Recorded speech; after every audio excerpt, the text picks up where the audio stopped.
ሰላም እንዴት ናችሁ? መምህር ኢዮብ ታመነ እባላለሁ። የሰባተኛ ክፍል የሂሳብ ትምህርት የሁለተኛው ፓርት ይዤላችሁ ቀርቤያለሁ።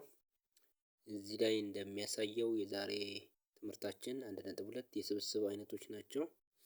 እነዚህ የስብስብ አይነቶች ባላቸው የአባል ብዛት ላይ መሰረት በማድረግ በሶስት ይከፈላሉ። አንደኛው ባዶ ስብስብ፣ ሁለተኛው አላቂ ስብስብ፣ ሶስተኛው አልቆቢስ ስብስብ ይባላሉ።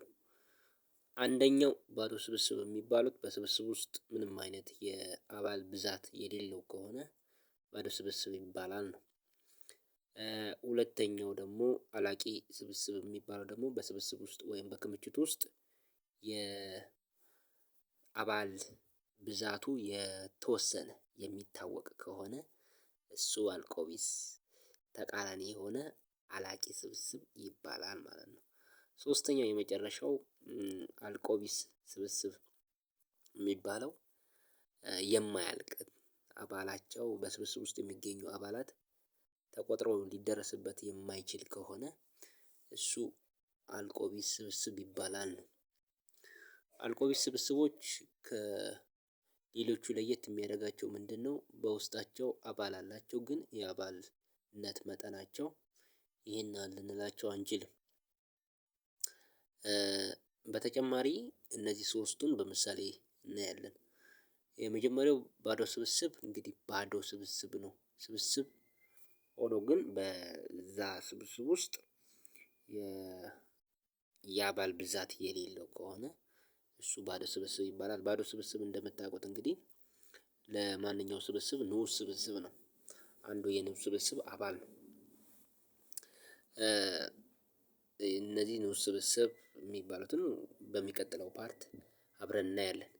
ባዶ ስብስብ ለምሳሌ ያህል በቤት እንስሳት የሚባሉትን እንያቸው። በቤት እንስሳት ውስጥ የተሰጣችሁ የቤት እንስሳት ተብሎ ቢሰጣችሁ ከላይ ከስር ጥያቄው የዱር እንስሳት በቤት ውስጥ የሚኖሩ የዱር እንስሳት የትኞቹ ናቸው ከተባለ የዱር እንስሳት ዱር ነው የሚኖሩት እንጂ ቤት አይኖሩም። ስለዚህ ባዶ ስብስብ ብለን ማስቀመጥ እንችላለን። ሌላም ደግሞ ምሳሌ ለምሳሌ ከላይ የተሰጣችሁ ትዕዛዙ የመቁጠሪያ ቁጥሮች ቢባል እንግዲህ መቁጠሪያ ቁጥሮች የሚጀምረው ከአንድ ነው። ሌላው መቁጠሪያ ቁጥሮች ውስጥ የማይካተት ሌላ አይነት የስብስብ አይነት ቢሰጣችሁ ለምሳሌ ምን ልበል ኔጌቲቭ ቁጥሮችን የያዘ ኔጌቲቭ ቁጥሮችን የያዘ አንድ ስብስብ ቢሰጣችሁ የሁለቱ ስብስብ ሰበራቸው ወይም በጋራ የሚኖሩት እሱ ባዶ ስብስብ ይሆናል። ምክንያቱም መቁጠሪያ ቁጥሮች ኔጌቲቭ ስለማይሆኑ ወይንም አሉታ ቁጥሮች ስለማይሆኑ ስለዚህ አሉታ ቁጥር በአዎንታ ቁጥርን ስለማያካትት ወይም አሁን አሉታ ቁጥሮች በመቁጠሪያ ቁጥር ስለማይካተቱ የሁለቱ ሰበር ስለሌላቸው በጋራ የሚገኙ ቁጥሮች ስለሌለ ዜሮ ይሆናል ማለት ነው የአባል ብዛታቸው። እነዚህ ባዶ ስብስብ ብለን እንሄዳለን ነው።